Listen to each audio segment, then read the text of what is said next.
Okay students, so we will continue with our topic, that is circle. Okay, circle first exercise we have already finished, right, which was very simple.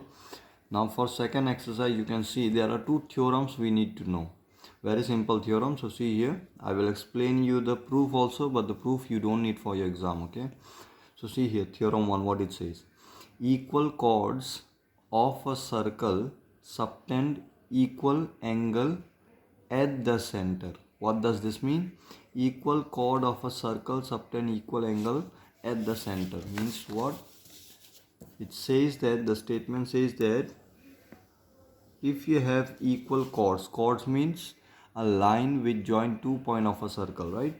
2 point, let me take any 2 point, and I have drawn one chord, suppose. Okay, another 2 point you select and draw exactly same size chord you draw. Okay, basically what you have to do is between 2 point take out same distance. Okay, so that will be equal chord. Now according to statement, this theorem statement, it says equal chords subtend equal angle at the center means make. Subtend means made, right? Equal chords made equal angle at the center. Now this chord, how it will make equal, how it make angle at the center? From the end point we used to draw, remember? From this end point if you draw, it will subtend. This is what we call chord make angle at the center. This is how it makes. Okay, this is your radius, this is your radius. Okay, you know center and point on the circle always denoted by radius. The line joining the center and point on the circle denoted by radius, right? So this chord subtend, that is made angle at the center. How? With the help of this radius. Same way this one, how it will make angle at the center?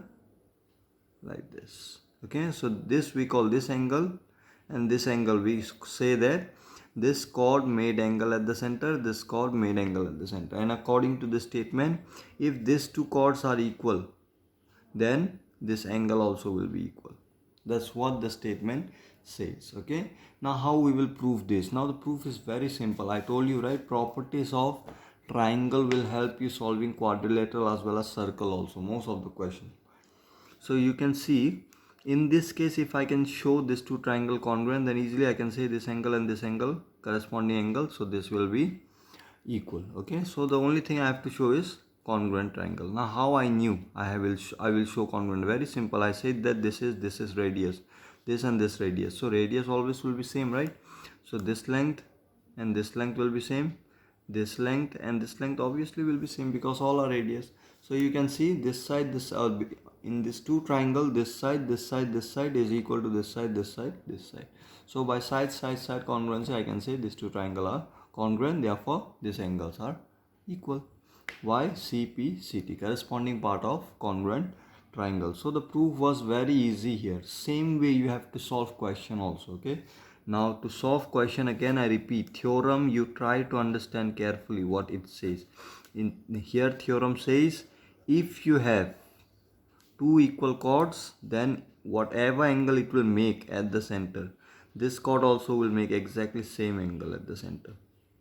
Okay, this chord, if it makes 30° here, this chord also will make 30°, but the condition is this must be equal. Remember this types of property, try to see carefully, draw a diagram and try to understand from there, then only it will help you solving problem. The moment you will see in the question this kind of information is given, remember you need to use this property if needed. Okay, if not needed, then obviously you will use other properties also, right? So if needed, you can use this property. So to use this property, you must know chord must be equal. If these chords are equal, then it will make equal angle at the center. So this is what first theorem is. Second theorem is very simple, converse of this one. It says that this time if this angle made by chords, they didn't mention whether it is equal or not first. Okay, in the second theorem it says if this angle made by the chord, okay, are equal, if angles are equal, then it says, the statement says that then the chord also will be equal.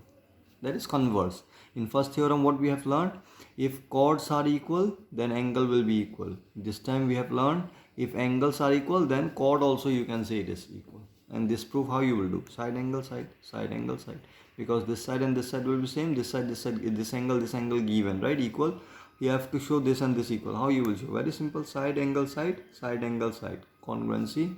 We can say these two triangle again congruent. That's why this side and this side will be equal.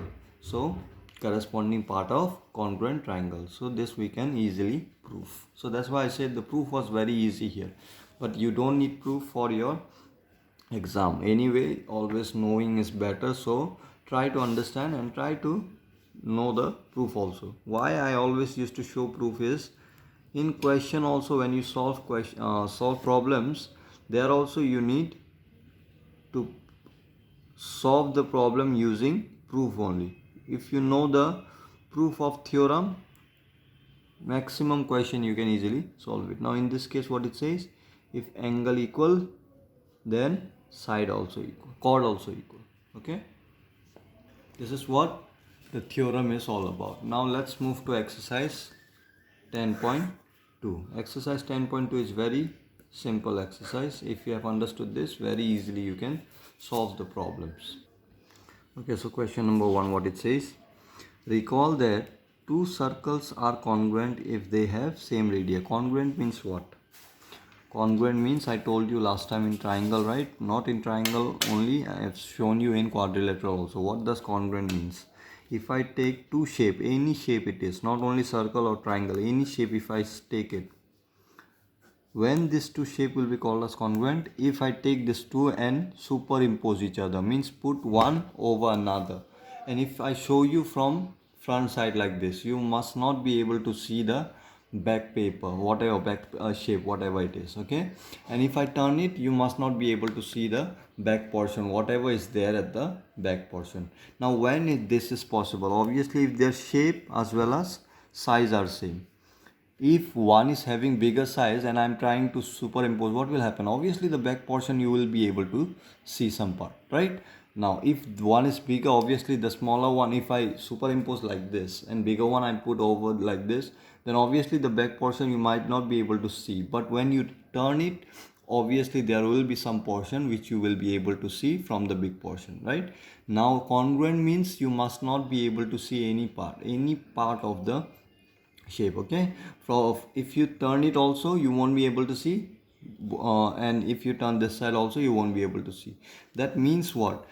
If it has exactly same size and same shape, then only it will be possible, right? If I take this one and put over this one, when you won't be able to see the back portion. Obviously if this shape and this shape, if I take circle and take and put over this one, obviously you will be able to see the part of it. So shape is important to be same, first thing, and next is its size also. Okay, so that's what congruent meaning is. Now see, when circle will be congruent, obviously if its radius is same, right?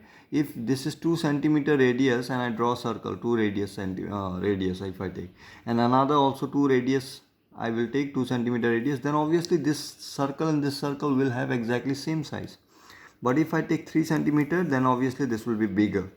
So if it is bigger, if I take this one and try to superimpose over this one, and then what will happen? You will be able to see part of this circle. Means what? They are not of same size, so they won't be congruent. But this and this, if I compare, it will be congruent. Why? Because it has same size and same shape, right? Same size when it is possible in case of circle, obviously when the radius are same. Okay, so that information they have given there, right? What is the paper?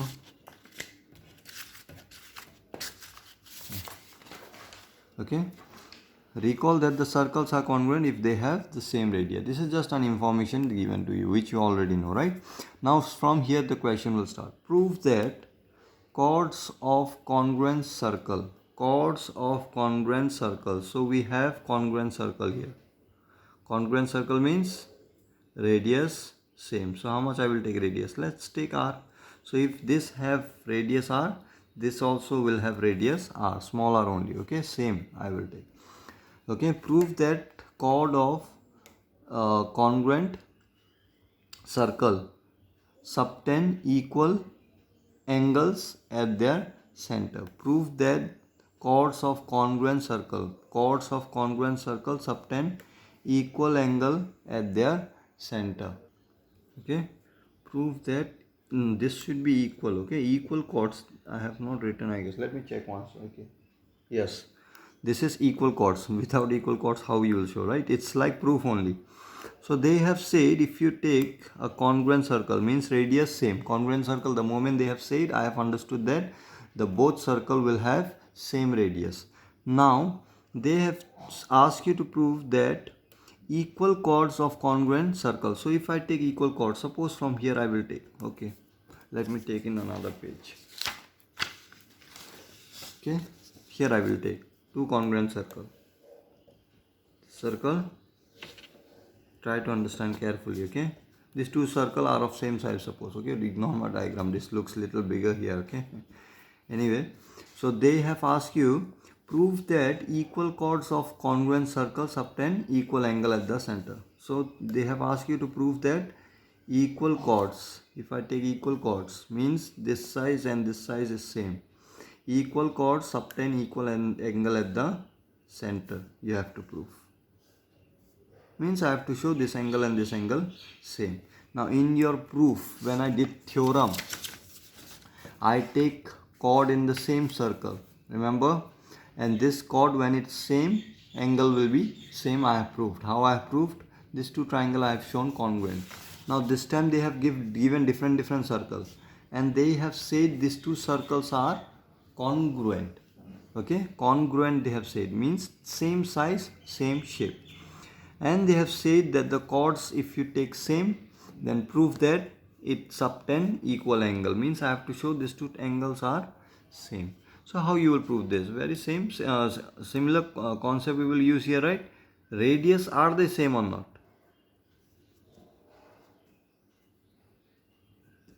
Obviously same. Why radius are same? Because these are congruent triangle, congruent circle. Congruent circle means radius obviously will be same. So if this radius same and this chord is already same, then obviously this side is equal to this side is equal to this side is equal to. So can I say this two triangle congruent?